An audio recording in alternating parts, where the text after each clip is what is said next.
So I will go ahead and get things started for this month's installment of the ASJ Journal Club from the Next Generation Editors. For any of those of you who don't know me, my name is Ryan Austin. I'm a plastic surgeon in Toronto, Canada, and I'm the lead of the Next Generation Editor section. And tonight we're going to be reviewing an article from the March 2024 issue of ASJ entitled Complete Hemifacial Paralysis Post-Facelift, Making Sense of a Plastic Surgeon's Worst Nightmare. And I'm fortunate to be joined tonight by one of my co-Next Generation editors, Dr. Mariam Saheb Al-Zamani, who is joining us from Orange County, California. She's going to be our discussion curator tonight. So if you have any questions, make sure you put them into the chat box, raise your hand. There will be some polls coming up, so please feel free to follow along and answer the questions as they come up. Now, unfortunately, complications are a part of aesthetic surgery. And when they do occur, we almost all have a universal urge to try and bury our heads in the sand and hope that the problem goes away quickly. And probably the last thing that any of us want to do is publish our complications in the aesthetic surgery journal for all of our peers to review. But that's exactly what the authors of this month's article have done. And I'd like to commend them for bringing this important issue to the light so that the rest of us can learn from them.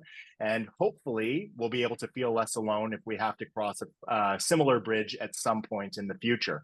So I'd like to take a moment to thank the three authors who have taken time out of their busy schedules to join us here tonight to educate us on what they've learned through their experiences. We have lead author, Dr. Chelsea Venditto, who's joining us from Athens, Georgia. Dr. Debra Johnson, who's past president of the American Society of Plastic Surgeons from Sacramento, California, and Dr. James Grotting, past president of the Aesthetic Society from Birmingham, Alabama. I can't wait to hear all of your insights and thoughts. So without any further ado, I will go ahead and hand the screen over to Dr. Venditto for a review of their presentation from this month's article. Thank you so much. I am Chelsea Venditto. I'm a private practice plastic surgeon in Athens, Georgia. And I had the honor of doing my aesthetic surgery fellowship with Dr. Grotting in Birmingham. And throughout that year, through just casual discussions with some of his colleagues, it became apparent that several of his colleagues had firsthand experience with patients who had complete hemifacial paralysis post-facelift. And we first began kind of discussing this in the early half of my fellowship year, where maybe initially we only had a few cases. And over the course of the next few years, we continued to hear about more plastic surgeons experiencing this in their own patients, and ended up getting a series of 10 patients, which we included in the study. These 10 patients came from a collection of about 8 surgeons. One of them was eliminated due to concern for it being a peripheral nerve injury, but it was just amazing how increased discussion resulted in this accumulation of 10 different cases. There's just such a paucity of literature on the subject, and there are 2 papers, only one of which comes from, literature from the United States. The other paper came from a Brazilian journal, and the the surgeon Castaneras detailed 2 of his own cases who had developed hemifacial paralysis following facelift, one from a different surgeon and then one from one of his own patients. And those are really the only 2 papers that we could find in the literature.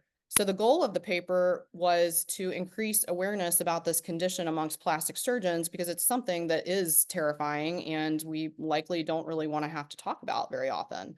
And hopefully this can give surgeons an idea of how they might diagnose this separate from a peripheral nerve injury and how they might be able to treat it. So we collected cases, as I mentioned, from initially 9 surgeons, and one of the cases was eliminated due to concern for it being an iatrogenic peripheral nerve injury. We ended up with 8 surgeons and 10 cases.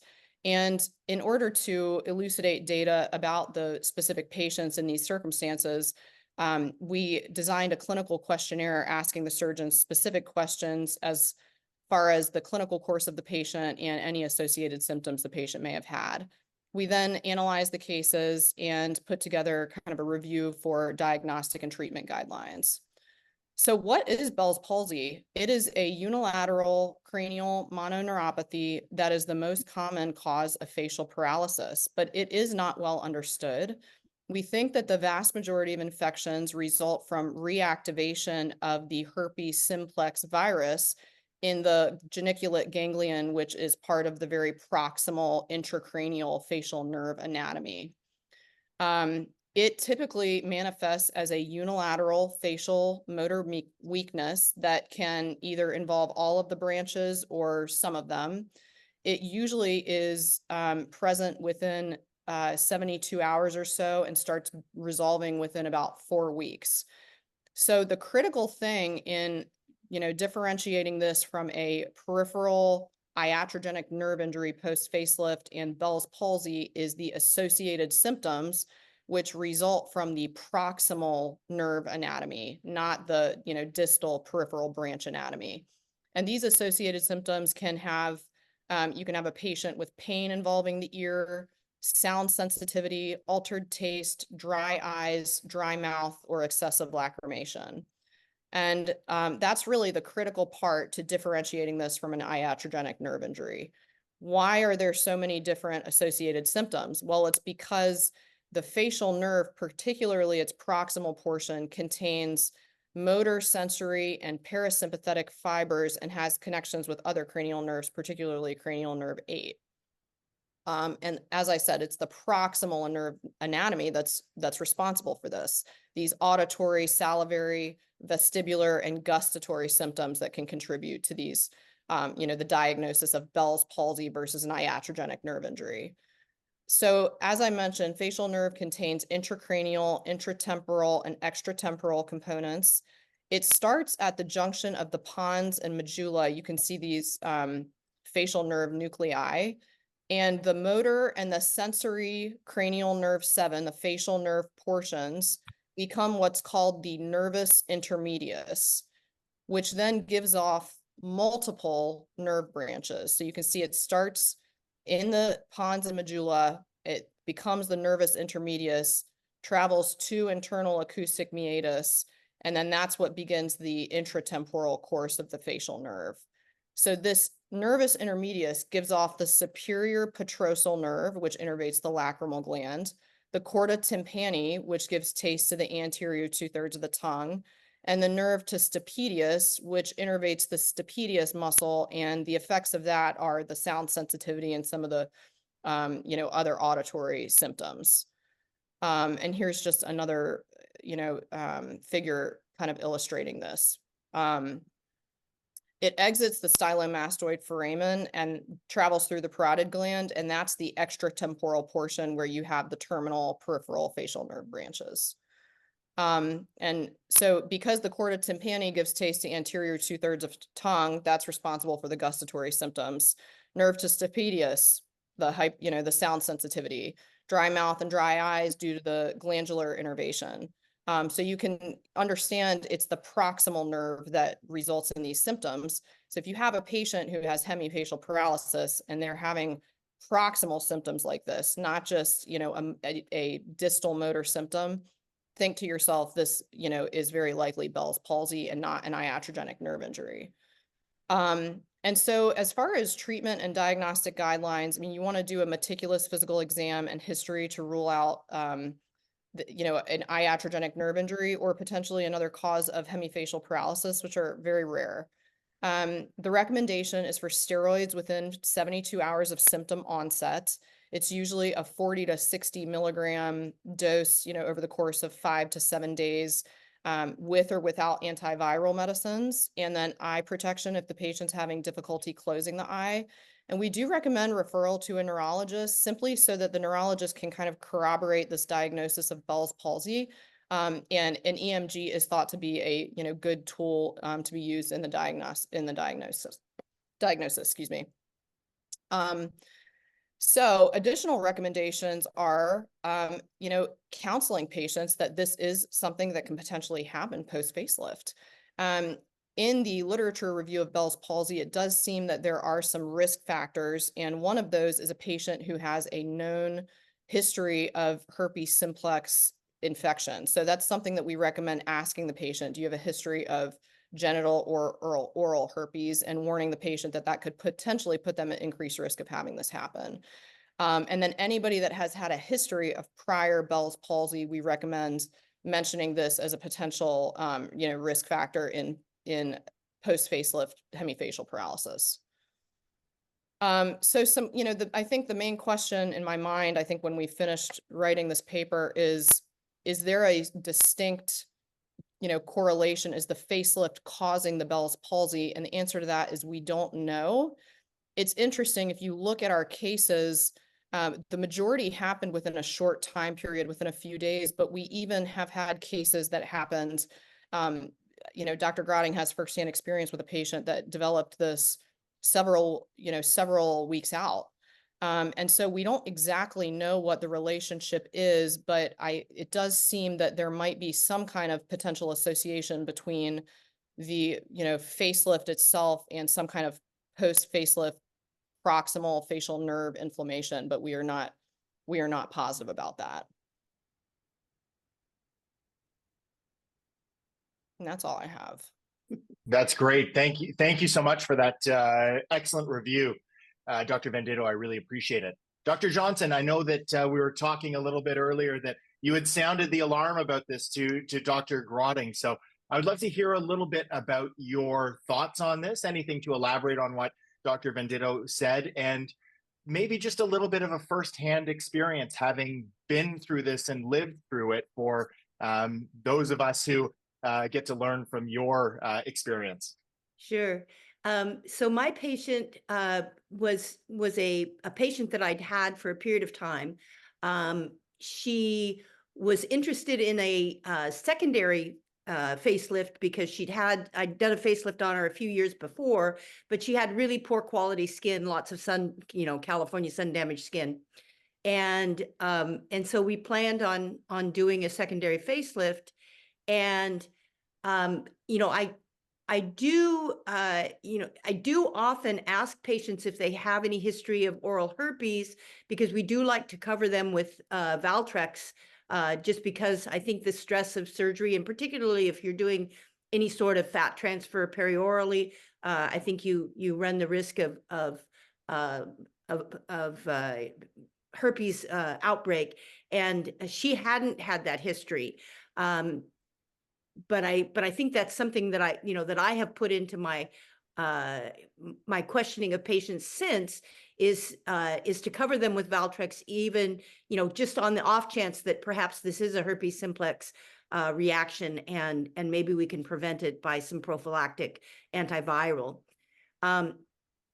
Everything was fine in the surgery. I did have a new colleague, and so it was one of those, I'll do the first side, you watch me, you do the second side, and I'll watch you. And as he got, I don't know, maybe 3 or 4 centimeters in front of the preauricular incision, he started dissecting slightly deeply, and I stopped him immediately. We looked at it. It didn't, it wasn't very deep, and so I didn't worry about it per se. But then postoperatively, the patient said that she noticed some weakness and asymmetry almost immediately once she got home from the surgery center. She didn't come back until post-op day 2, at which point the hemifacial paralysis was apparent. And, we all had to go to the restroom to change our shorts. And it was very scary. And, I was worried, oh, shit, maybe he did injure something when he did that. But I didn't think so. I did some evaluation in the exam, and she did have some pain in her ear canal, a little bit of hyperacusis, some hyperlacrimation. So started her on steroids, referred her to a neurologist, had her do some symptomatic treatment of the eyes, and I called Jim Grotting because I said, who's the smartest guy I know who might have some advice, because I've never heard of this before, and there I couldn't find anything in the literature myself.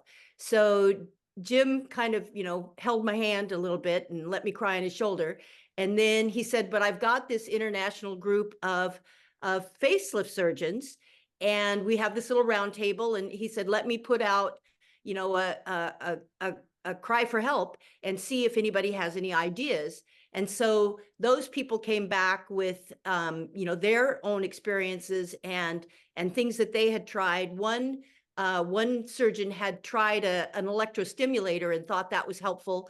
So I purchased one of those for the patient and had her use that.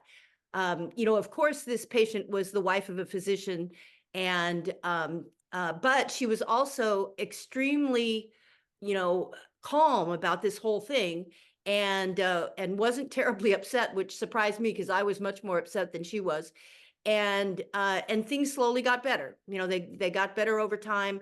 She did quit the steroids after day 3 because she said it gave her a headache. She didn't like the way it made her feel. She refused to do an EMG, but it was fairly clear that it was a Bell's palsy based on the more central kind of symptoms. So she did resolve over a period of time, got all of her motion back.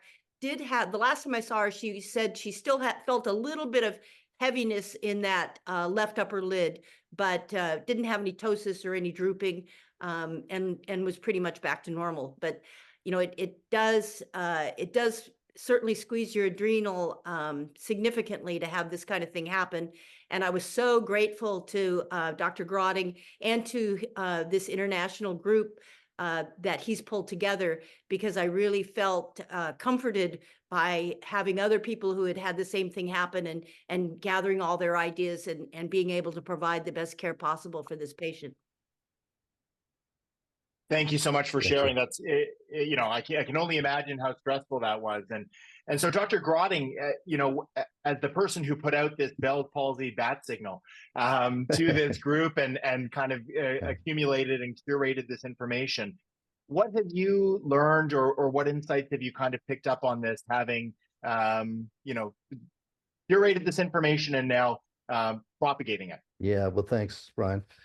And thanks, Deb, for kind of, well, for your original call. Really was what kind of set us off on this path. And, you know, I haven't reviewed the proximal branches of the facial nerve since I took the written The boards. exam on the boards. And, you know, it's something we just don't think about. And I really appreciate what Dr. Venditto has done here, because she has put this all in one place. And I think that's going to be the value of this, because these cases occur suddenly in the office. You know, you may see a patient with symptoms like this, and just kind of knowing where to go to look for the information. And the key is what Dr. Venditto talked about, recognizing those other symptoms that don't seem to make sense with the all of us are familiar with the motor weakness of the peripheral branches, the facial nerve, but knowing kind of that the facial nerve does some other things, you know, taste to the anterior 2/3 of the tongue, excessive lacrimation, dryness, you know, those are the things we don't see in the peripheral branches of the facial nerve. So just kind of knowing how to really kind of penetrate into what are the symptoms, what are all the symptoms that the patient is showing. And as was mentioned, you know, the first thing is just terror. It's like, wow, did I put a suture around the facial nerve? Did I cut the buccal branch? How do, you know, I'm seeing all of these symptoms, and 2 of our patients were re-explored without any improvement in their symptoms. So it's worth talking about that, because your first inclination might be to open everything up and release, you know, your plication sutures and all that. And at this time, we're not, you know, if you could settle on a diagnosis of Bell's palsy, that is not helpful. So if nothing else, I think our paper can help people avoid unnecessary operations. So getting a neurologist involved, as much as you hate to have, you know, another doctor know that you're having a problem after facelift, I think it's really critical. If they have just partial paralysis, I know the ENT literature would not support the use of EMG, but of course, if you've got a neurologist involved and they want to get a baseline EMG or other testing that generally are not done for patients with routine Bell's palsy that didn't follow a facelift. So, but getting the advice of an expert, I think, is a really good idea. The other thing I might mention is I've started to do, just like Jerry O'Daniel, I've started to get video of all my patients before surgery, because it's remarkable how many of them have asymmetries, particularly when they smile, lower lip, brow asymmetries. And these are really helpful to be able to go back and see whether or not there was some weakness beforehand. And I'm not just talking about patients who then develop Bell's palsy, but in almost everybody who has a facelift and may have some kind of temporary asymmetries in the face. I think that's a good idea. So I think the concern, of course, that plastic surgeons have when they have a patient like this is, am I going to get sued? And of course, the patient, what's going through their mind is, did the doctor do something to cause this? They don't understand the proximal. They don't understand Bell's palsy, and most of us don't deal with it much either. So, it takes a real effort to keep the patient close, to make sure that they understand that you're concerned about this, that you're getting other experts involved. This is a recognized entity. There's treatment for it. The good news is it almost always resolves. But obviously the key is to differentiate it from a peripheral facial nerve injury. And the key are those symptoms that occur from the proximal branches. For sure. I mean, there's so much to jump on. It's almost hard to figure out a starting point. So, Dr. Johnson, what I'd like to ask you about, so this concept of Valtrex pre-op, is that something, or, an antiviral treatment pre-op of your choosing, is that something that we should be considering in all patients, do you think, then, who have a history of HSV1 infections? And how long do you treat them for in that perioperative period? Yeah, usually, I mean, it's just been my practice that patients who have a history of oral herpes, particularly if I'm doing, perioral fat transfer, or some kind of peel or some such that's in that area, to put them on an antiviral for like a day before and 4 days afterwards. I give them a 5-day course. And I don't know if any other plastic surgeons on this call do that, but that's just been part of my practice, and it seems to be helpful in preventing perioral herpes outbreaks. Since this happened to me with the Bell's palsy, I do ask them, particularly if they've had a history of Bell's palsy or a history of herpetic kind of infection, and just cover them in the same way. Thank goodness I haven't had another case of Bell's palsy, but I have no idea whether I prevented one by doing this, but it seems to be fairly innocuous treatment and makes me sleep a little bit better at night. And Yeah, so I if can you have just somebody, oh no, I'm I sorry. was just going to say, if you have somebody with shingles, just to clarify, with a history of shingles, are you now putting them on an antiviral around surgery? Right. Yeah, Okay. just a perioperative treatment. It's, Yeah. to me, it's sort of like prophylactic antibiotics. It's just kind of prophylactic antiviral. Dr. Grotting, sorry. Well, I was just going to say that I agree with Dr. Johnson, especially if somebody's going to have dermabrasion laser or something like that in the perioral area. I think it just makes sense to prophylax them with antivirals.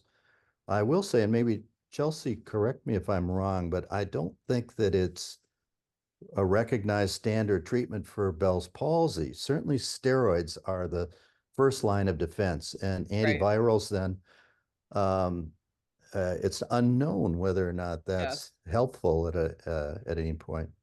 Yeah, That's I don't right. have any evidence to support it, but but I think it's fairly innocuous, and it does it does make me feel a little bit better. I don't know Yeah, if it makes the sure. patient any better. But the thought process is that, perhaps there is some inflammatory response to the surgery that can initiate this kind of infection. And I don't know. I was pleased to read Chelsea's explanation, because it made it even clearer to me that perhaps there is some kind of, retrograde inflammation or something that could stir this up. Sure. And one of the things, Dr. Venditto, when we read this, and certainly in your slide presentation, we come upon the concept, are we causing this with the stress of surgery, or, perioperative medications, intraoperative treatment? What does the literature show at this point? Like, is there any hint that perioperative stress can bring on a Bell's palsy, not in facelifting in particular, in anywhere? And do you think that things like technique, I know that most of the patients in this study had supra-SMAS work. It Yeah. wasn't a deeper technique. But Right. now that we're doing more deep plane work, it's certainly out there more. Are we potentially opening ourselves up to more nerve irritation and more of that inflammatory milieu by getting down and around the nerves that could be causing us to see this more? Yeah, I mean, I think those are fantastic questions. As you mentioned, the majority of patients, I think 9 out of the 10 that we included were supra-SMAS techniques. There was only one that had, involvement of like a SMAS flap. And, to your first question, that's an excellent question. I mean, could just general surgical an inflammatory response post-surgery, not necessarily post-facelift, cause this? And I really did not come across that at all in the literature, but Yeah. it would certainly be something interesting to look into. Yeah, you'd think that, particularly ENT, if they're doing parotidectomies or some such, would see this, but Right. not in the literature. So Right. it's a little odd that they decided to bite us in the butt. I'd like to Well, one of mention the one oh, go ahead. I'm sorry. I was just going to mention, sorry, one of the participants actually mentions in the chat box that they had an experience with Botox resulting in Bell's palsy that was diagnosed with EMG. So it can be like surgical, and in a lot of cases non-surgical, that could be causing it. So it is definitely opening up a big topic for discussion. Go ahead, Dr. Grotting. Well, there's a famous case, and many of you may be aware of the Tom Baker case. He was selecting patients for live surgery at the Baker Gordon Symposium. This was probably about almost 20 or 25 years ago. So he found a lady that he thought would be a very good candidate for live surgery. And on the day before, he found another lady that he thought maybe was a better fit, so he canceled the first one. 3 days later, she had Bell's palsy, the one that he did not operate on. So it was like a near miss. But about 3 weeks ago, I was asked to talk about this subject in Mexico. And 48 hours before I went down there, I got called by one of my facelift patients who was 8 weeks out and had been doing beautifully. She was back at work. Everything was going great. She said on Saturday, she woke up and felt a little weakness in her smile. And by Sunday, 24 hours later, she had a dense, complete hemifacial paralysis. Wow. And went to her local, freestanding emergency room. They diagnosed Bell's palsy. She had dry mouth, and she had also excessive lacrimation. And so started her immediately on steroids. And I just talked to her 2 hours ago to find out how she's doing. She's getting better, but it's like crazy. All of a sudden we're seeing these cases, and it'll be interesting to ask this group here who's listening in, whether they are aware of other cases. And I think there probably is something about, you know, the surgery itself that may somehow, you know, cause some inflammation of the nerve. It's certainly possible, but that is unproven. Yeah. The one case I had, wealthy lady from Mexico City came to Houston for her facelift, and I did a subcutaneous facelift, sedation local, small splication, and didn't do anything deep in the neck. On the 7th day, she flew to Vail, Colorado, where she had a place, and I contacted a plastic surgeon over there to remove sutures for me. And then at about the 8th day or so, started getting some weakness. In about 9 days, she had complete paralysis on one side. I was like, oh my God, she wanted to see this ENT physician who fortunately, you know, knew what he was finding, who he had in front of him, and he diagnosed Bell's palsy. So I felt relieved that, you know, I remember that the movement was fine postoperatively, immediately postoperatively. And she ended up, they started her on steroids, and within about 3 to 3.5 weeks, the function came back. So, whew, oh my God, I was so relieved. So, Dr. Venditto, one of the things that we think about with kind of these viral infections and these conditions is kind of a prodrome. Have you seen anything in Bell's palsy that there is a prodrome that comes up that can be associated? Is there anything that we should be kind of attuned to watch out for to try and jump on this even earlier so that we don't get that full-blown symptomatology? That's a very good question. So we do so in the literature review, there is some kind of suggestion that having recent viral illness is potentially a risk factor. You know, Bell's palsy is not well understood, as I mentioned. And so I don't know that there's been, you know, dedicated studies to looking at that specifically, but we did recommend in the clinical questionnaire that we distributed that you do, you know, we asked the surgeons if the patient had mentioned that they had had a recent viral illness. And I think particularly if they have had a recent viral illness, it is not a bad idea to, you know, give them antivirals preoperatively. But we do think that that is potentially a risk factor. And is there any association between the number or severity of symptoms and recovery? You know, looking through the cases that were presented, there was a variety of recoveries from, you know, pretty full recoveries to still having some significant lingering issues. Did you see any tie with number of symptoms, certain symptoms, or degree of symptomatology and degree of recovery? You know, we didn't really look at that, to be honest with you. That might be interesting to see if somebody had, you know, hyperlacrimation, you know, dry eyes, taste changes, vestibular symptoms.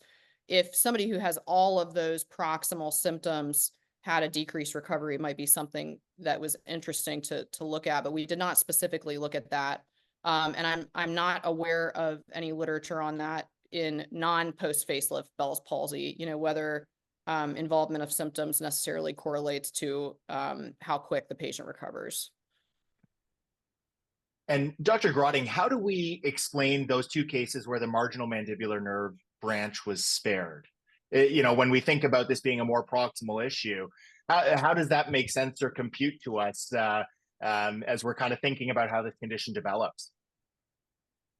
Yeah, that's a very good question because, you know, if this is reactivation of HSV1 in the geniculate ganglion, that's very proximal.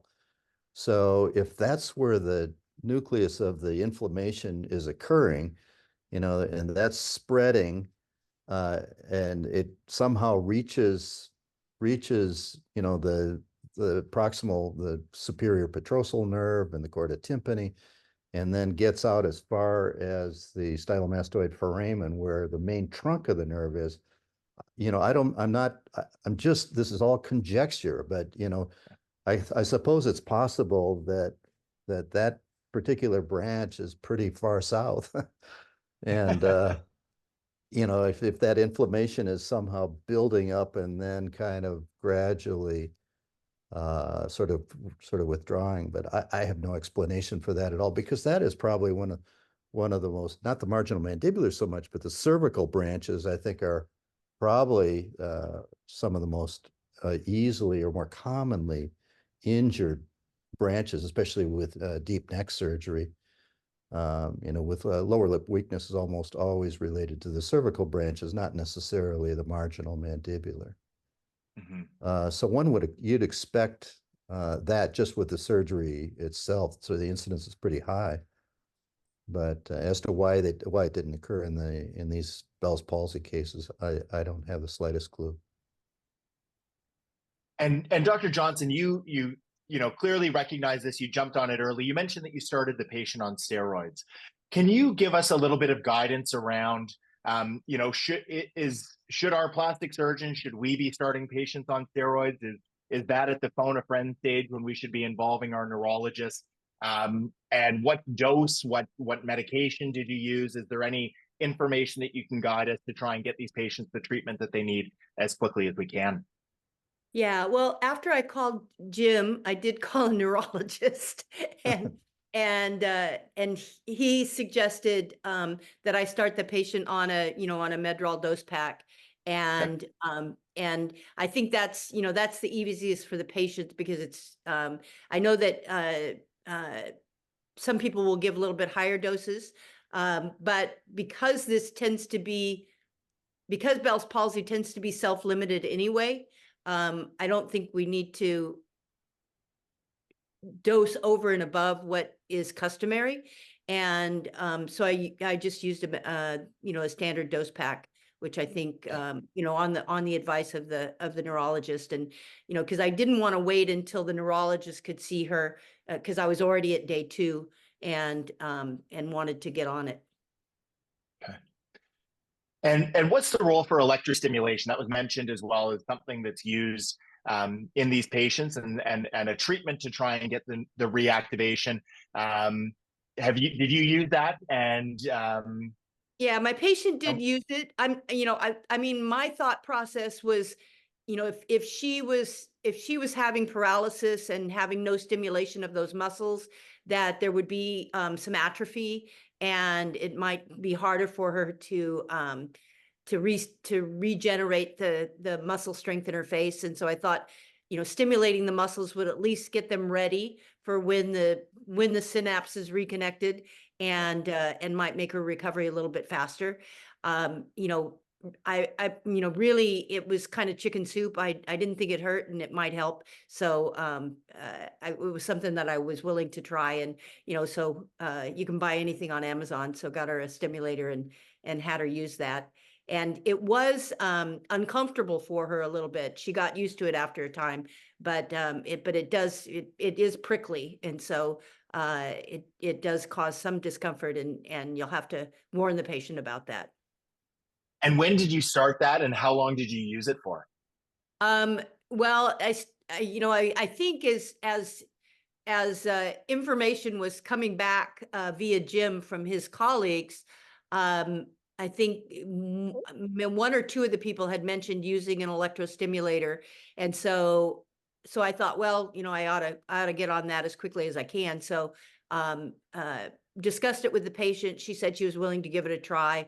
Ordered it up. Took a few days. So it was probably within 10 days of the injury. A week to 10 days of the injury that we got started on that. And she used it for about a month, and then she started noticing that she was getting better, and felt that she was starting to get movement back, and so didn't feel as pushed to keep stimulating the muscles. Okay. And Dr. Grotting, you mentioned when you had your initial comments, this kind of concept of taking these patients back to the OR. Are we now at the phase where we should be making this diagnosis and seeing these multiple symptoms that have been presented, and the vast array of symptomatology beyond just the motor symptoms, and recognizing Bell's palsy and putting our foot on the brake to say, no, this is not somebody who needs re-exploration? Or do you think that there is value in certain cases of taking the patient back to the OR and taking tension off of that actively inflamed facial nerve? Well, that's the great unknown here, and that's certainly going to go through everybody's mind as the very first thing. Thinking back, was there one stitch that was a little tighter than another one? Did Did I elevate the SMAS? And as I was cutting through the zygomatic ligament, did I get a little close to the zygomatic branches? But those would generally give you more localized peripheral nerve symptoms if it was a single stitch in a particular area. So it's really crucial that you very carefully question the patient. And obviously,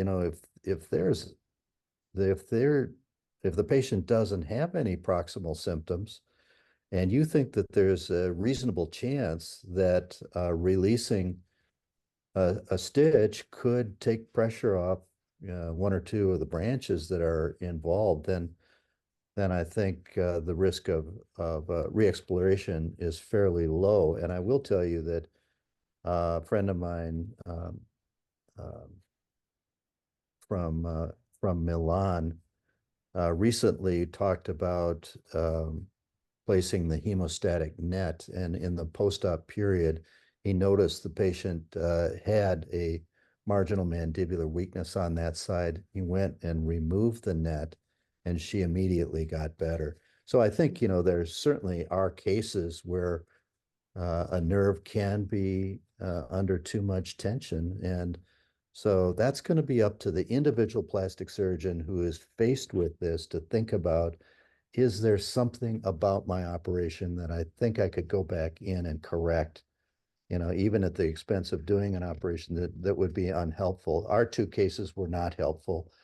I don't think we can conclude anything from that, because I think every case is going to be unique. Yeah.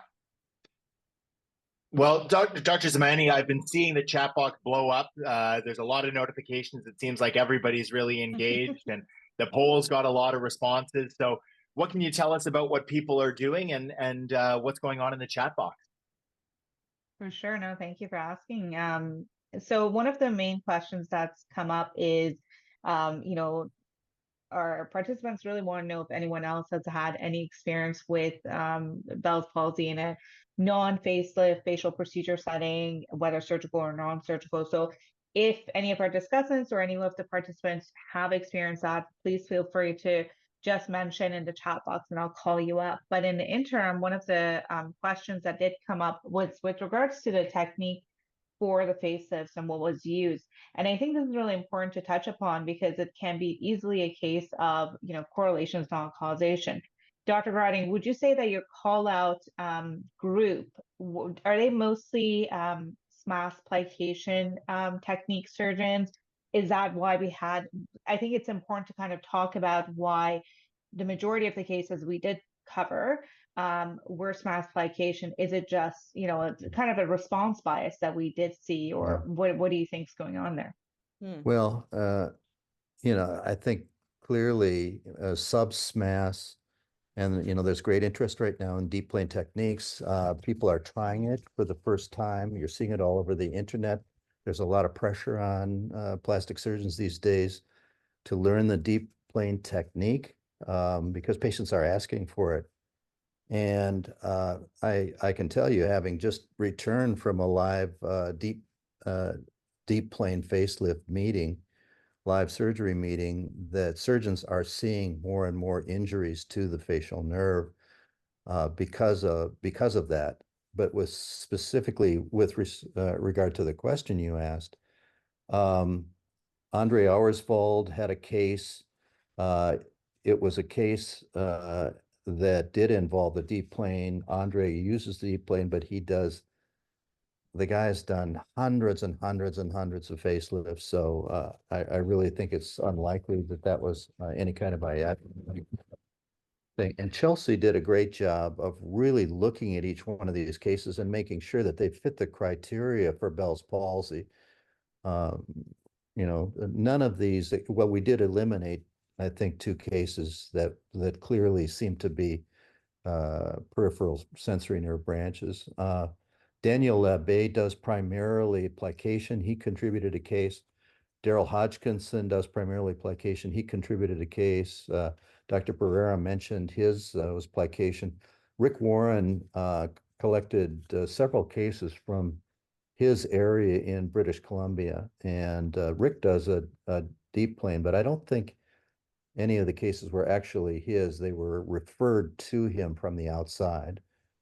And then Giovanni Botti in Italy is a deep plane guy, but his case ended up not exactly meeting the criteria. So I think that we're going to be seeing more and more peripheral nerve injuries. Are we going to be seeing more Bell's palsy?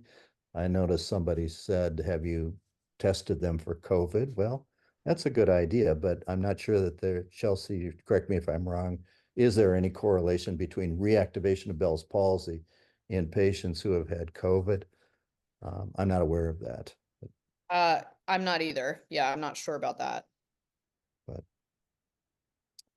so I think that's again, really the wonderful. technique, if there's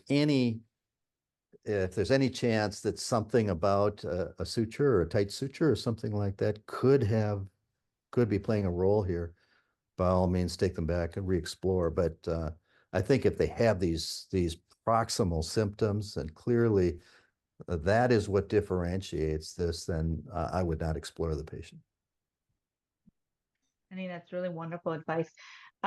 One of our other participants is asking whether you have any awareness that sudden changes in room temperature could be a contributing factor to Bell's palsy, and consideration of using B12 vitamin tablets. I believe one of the cases did supplement with vitamin B at some point, but if you could extrapolate on that, maybe Chelsea, if you don't mind taking this over.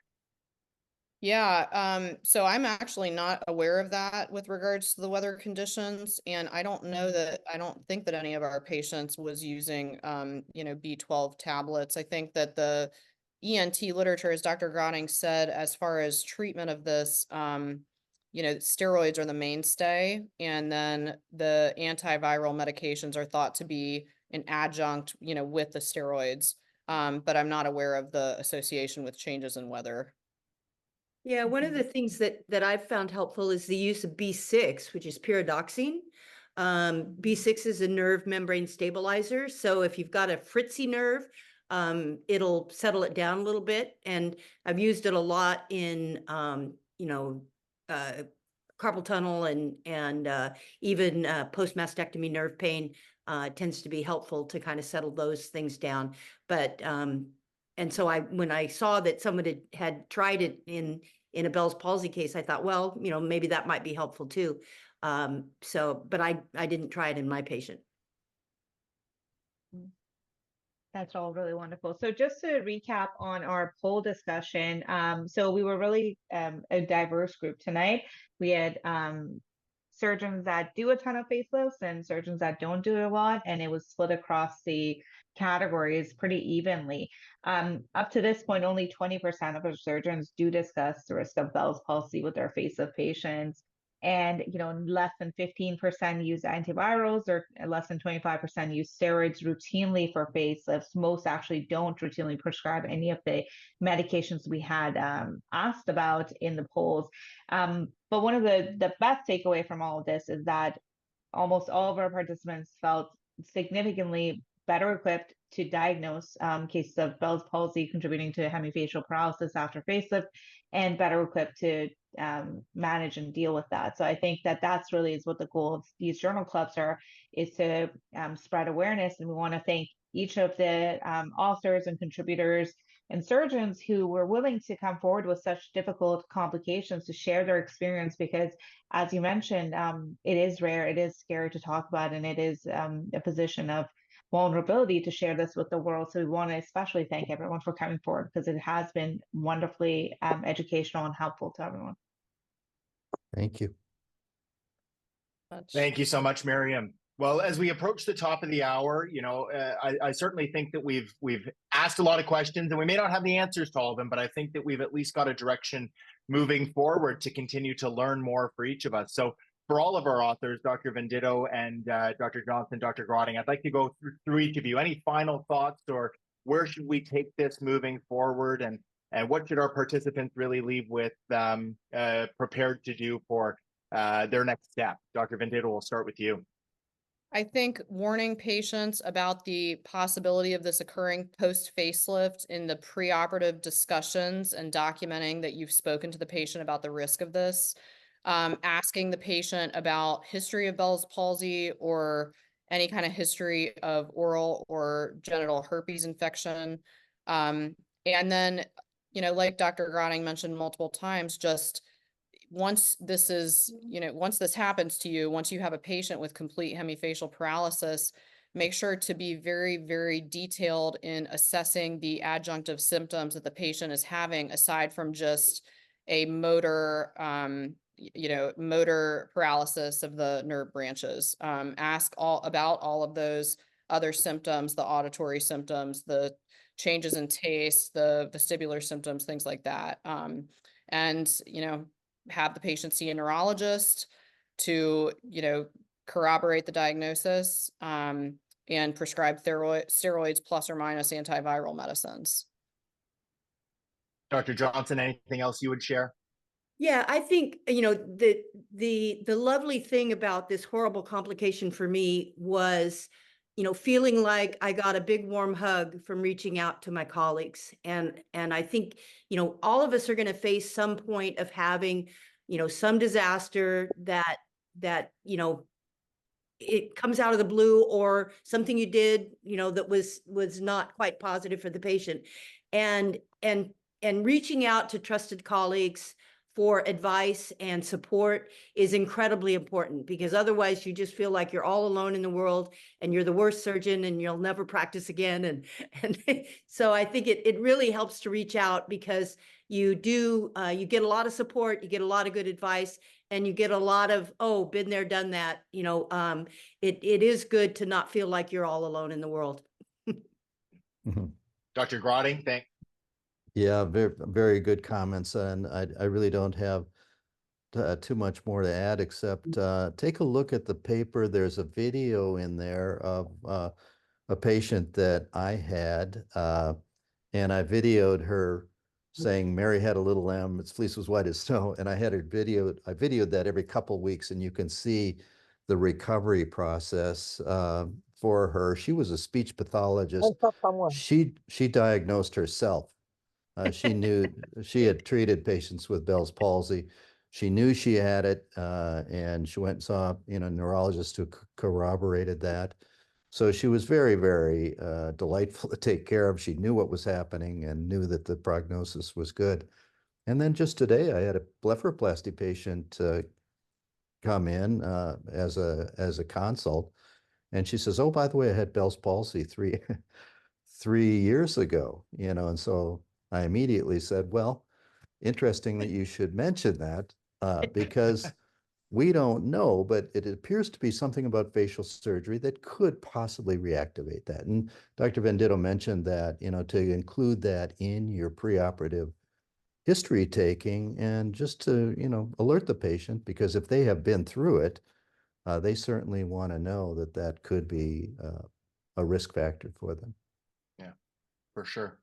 That's great. Well, I think that one of the most important things is teaching, and we certainly saw with Miriam's poll results that our participants tonight have been educated on this topic and feel much more better armed to address it in the future. And, I think that shining a light, as you have done along with your co-authors on this topic, may actually reveal that this is a more common thing than is out there. And so I'm sure that we'll hear more about this, and it will continue to be an evolving discussion. So I would like to give a sincere thank you to all of you, as well as extended to all of your co-authors, for having the foresight and the strength to put this out there and publish it so that we may all learn from it. And thank you, Dr. Venditto. Thank you, Dr. Johnson. Thank you, Dr. Grotting, for taking the time to share your experiences with us. It is invaluable. And thank you to all of you, our participants, for logging in and joining us tonight. So make sure, I look forward to seeing hopefully as many of you as possible at the Aesthetic Society meeting in Vancouver, up in our homeland in Canada, at the beginning of May. And look forward to seeing you all online for future next generation editors and young aesthetic plastic surgeons journal club from ASJ. Take care, everybody. Stay safe and have a great night. Thanks, Ryan. Thanks, Miriam. Thanks, Ryan. Thank you so Thank much. you.